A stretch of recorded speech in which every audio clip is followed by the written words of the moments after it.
So you can only say, but you cannot impose your thoughts.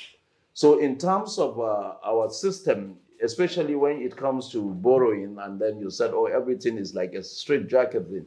Most of the loans that are coming today, requests for loans are only requests for approval to ratify them, because they've already been captured in the medium-term expenditure framework when they were bringing them. And once those medium-term expenditure frameworks have been signed and approved, I mean, we have no option, but all we need to do is to look at our legislative oversights to make sure that what those loans are meant for are adequately taken care of. So what I'm trying to say is that every loan you have seen today coming, all those approvals that were coming, they have already been approved as a package.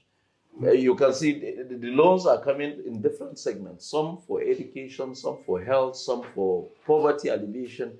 All these things have been already taken into one. And for us to allow it for every sector or every MDA to be able to take to use must have a legislative approval, and that is what we do. And the issue of removing the subsidy and making so much money. Yes, for me, one, I will talk as a finance expert, I will talk as an economist. It's not only always easy that when you remove subsidy and you believe that money is coming in and you will tell me you have had enough money. The more you are getting that money, the more problems will be coming up. And especially the period at which that subsidy was being either utilized in the right perspective or not, it will take a transition period for stability to come. And with the reforms policy that this administration has set, I will give kudos to Mr. President, because he is not just doing it as a political strategy, he is doing it economically in order to keep a footprint even after him. The policies we are bringing, if you look at our tax laws, we have different kind of tax laws that have been archaic. They've been there for many, many years, from 1959 to date. And those are the kind of laws that will give you what you want in 21st century now. So what we did is to see how we can harmonize those laws to meet up. Today's business is interrelated. You don't do any business in isolation. Nigeria cannot stand to say, oh, what we're doing is going to get us what we want. No, it's not possible. So we have to make our laws in line with any other so that it will meet international best practices as it is done in other economies.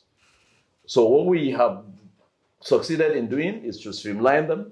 We have digitalized them and make them more efficient.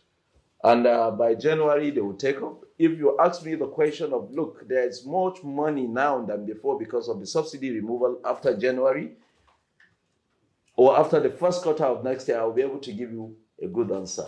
Because so we're going to open the floor up to questions now. Looks like there's a lot, which is positive. And we'll take 3 at a time and then go around and then go a couple rounds. All right. You start in the back. So yours. Okay. Thank you. My name is Naziru. My question is to the distinguished senator. Thank you, sir. You talked about African countries. You were giving an example to Nigeria. Why can't we do the investments ourselves when you were referring to $400 million allocated by the World Bank? But why is the Nigerian government always going out and borrowing more money when the impression in the country is now we have more money because subsidy has been removed? So governments at different levels are sharing more money, but then you have the federal government borrowing more and more and more, mitigating the future of Nigerians. All right, let's move from questions. You, sir. Okay, thank you very much. Sir, you mentioned during your presentation, one of the thinking was when you mentioned about the packaging of the budgets and of course the loan requirement as well, very similar to what my last speaker said. I was one of those who championed you to be the Senate President of the last of this current dispensation, but you didn't get it. But what do you think you could have done differently as the Senate President, considering what's going on with the National Assembly and maybe some people call it in quotes rubber stamping the loans? Thank you. Perhaps a question for the ambassador as well. You, sir.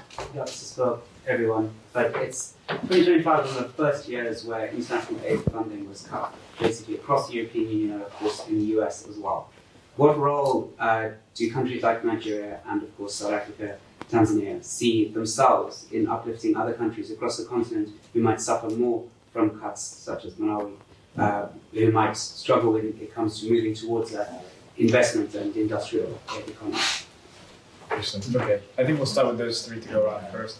Senator, please take it away. I think I will start to answer this question with the last question here. I think what actually is happening when you talk about, especially FDIs, and then you look at what's recently happened with the new administration of the United States, where a lot of cuts in funding have come. And a lot of African countries, especially those weak ones, were actually basing their priorities on how much will come in terms of aid. Now it's been very difficult, and the only way we can sustain that is within the African continent for us to reprioritize our budgetary system.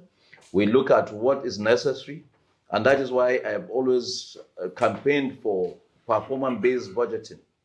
When you do that, you'll be able to pick what you need and be able to actualize. It's only in Africa you see a project that will start and it's supposed to be completed within a year, will go around so many budget cycles without completion, and you, at the end of the day, not be able to get the actual return of what you have invested in.